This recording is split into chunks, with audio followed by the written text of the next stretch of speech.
படம் நல்லா இருக்கு ப்ரோ. நல்லா அட்டகத்தி தினேஷ் நல்லா நடிச்சிருக்காரு. நம்ம அன்பு நல்லா நடிச்சிருக்காரு. என்ன மாதிரி கதைன்னு பார்த்தோம்னா நல்லா விறுவிறுப்பாக போகுது. கதை என்னன்னு பார்த்தோம்னா நம்ம அந்த மலைவாழ் மக்கள்லாம் இருக்காங்க இல்லையா, அந்த மாதிரி மக்களை வந்து ஒரு நல்ல ஒரு இடத்துக்கு கொண்டு போகிறோம், வேலைவாய்ப்பு கொடுக்குறோன்னு சொல்லி கூப்பிட்டு போய் நக்ஸலைட்டாக அவங்கள வந்து பிரதிபலிக்கிறாங்க.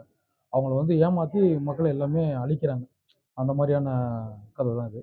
நல்லா இருக்கு. நல்ல இன்ட்ரெஸ்டிங், நல்லா ட்விஸ்ட்டாக இருக்குது படம். வந்து அந்தந்த இடத்துலையும் வந்து ஒரு ட்விஸ்ட்டை வச்சுருக்காங்க. நல்லா நல்ல ஒரு ட்விஸ்ட்டாக இருக்குது.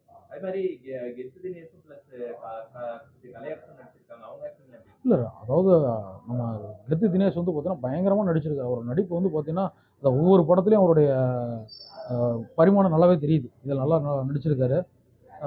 அன்பு நல்லா பண்ணியிருக்கு. அப்படி நல்லா பண்ணியிருக்கு. விஷுவல்லாம் நல்லா இருக்குது. மியூசிக் பயங்கரமாக இருக்குது. மியூசிக் நல்லா இன்ட்ரெஸ்டிங் இருக்குது. கம்பல்சரி ஃபேமிலியே பார்க்கணும். இளைஞர்லாம் பார்க்கணும். அதாவது மக்கள் வந்து அரசியலை வந்து எப்படி பார்த்துட்டு இருக்காங்க, நம்மளை பயன்படுத்தி அரசியல் எப்படி பண்ணிட்டு இருக்காங்கன்றத கதை. எல்லாரும் பார்க்கணும், எல்லாரும் உணரணும். பணம் கொடுத்து ஏமாந்துடக்கூடாது, வேலை வாங்கி தரணும்னு சொல்லி பணம் கொடுத்து ஏமாந்துடக்கூடாது. அது ஒரு முக்கியமான கருத்தாக சொல்லியிருக்காங்க. படம் நல்லா இருக்கு. ஒரு கருத்து எல்லாம் சொல்லியிருக்காங்க ஒரு இடத்துல படத்தில். இந்த மாதிரி போலீஸ் ஆர்மியில் இருக்கவங்க அங்கிருந்து அங்கே போயிட்டு நக்சலைட் மூலியமாக தாக்கப்பட்டு அதுலேருந்து நிறையா கருத்து, உண்மையான கருத்துலாம் வெளியே சொல்லியிருக்காங்க ஓரளவுக்கு. இப்போ இருக்க அரசியல் பற்றி அதான் மினிஸ்டர்கள், மந்திரிகள் இவங்கெல்லாம் வந்து இந்த மாதிரி ஊழல் பண்ணுறாங்க, இந்த மாதிரி அமௌண்ட் எல்லாம் வந்து வாங்கி இந்த மாதிரி ஏமாத்துறாங்க. இங்கேருந்து போகிறவங்க அதை பற்றி ஓரளவுக்கு இந்த இன்ஸ்பெக்டர்லேருந்து போலீஸ்லேருந்து எல்லாத்தையும் அந்த மாதிரி வர வரைக்கும் பண்ணியிருக்காங்க.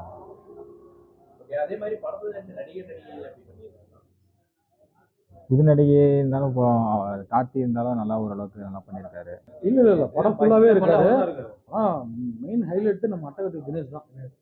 அட்டகத்தி தினேஷ் பர்ஃபார்ம்லாம் பயங்கரமாக இருக்குது.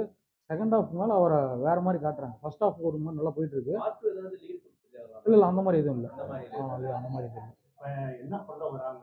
அதாவது என்ன சொல்ல வராங்க அப்படின்னா, ஒரு தாழ்த்தப்பட்ட இல்லை மலைவாழ் மக்கள்லாம் இருக்காங்க இல்லையா, அந்த மக்களை வந்து பார்த்தீங்கன்னா அவங்கள வந்து அவங்க சுயநலத்துக்காக பயன்படுத்துகிறாங்க.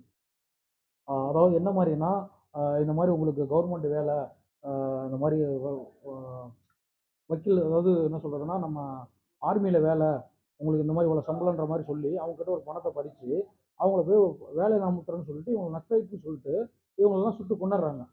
இதை வந்து பார்த்தோன்னா பணத்துக்காக அரசியல்வாதிகளாக என்ன பார்த்தோன்னா, அரசியல் நம்ம ஜெயிக்கணுன்றதுக்காக இந்த டைம் இந்த மாதிரி நடந்துச்சு, நம்ம இவ்வளோ நக்சலைட்லாம் அழித்தோம் அப்படின்ற மாதிரி இந்த மாதிரி பொய்யான மக்களை கொண்டு போய் அழிச்சிட்டு இவங்க உண்மையாலுமே நக்சலைட் அழிச்சுன்னு அந்த மாதிரி ஒரு கதையை கொண்டு வந்திருக்காங்க. உண்மையாக இது நடந்ததுன்னு பார்த்தா ரொம்ப பகீர். இதெல்லாம் ஃபுல்லாக நடக்குதாங்கிறது நம்மளுக்கு ரொம்ப கஷ்டமாக இருக்குது. இப்போல்லாம் இந்த இதில் இருக்கும்போது படத்தை பார்த்தோன்னே நிறையா இப்போதான் நம்ம புதுசாக இருக்குது இதை பார்க்கறது.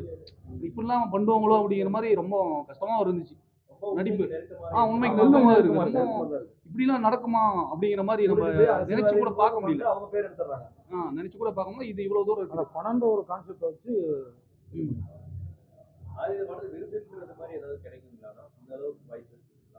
விருது கிடைக்குமான்னு தெரியல. பட் எல்லாரோட பர்ஃபார்மும் நல்லா இருக்கு.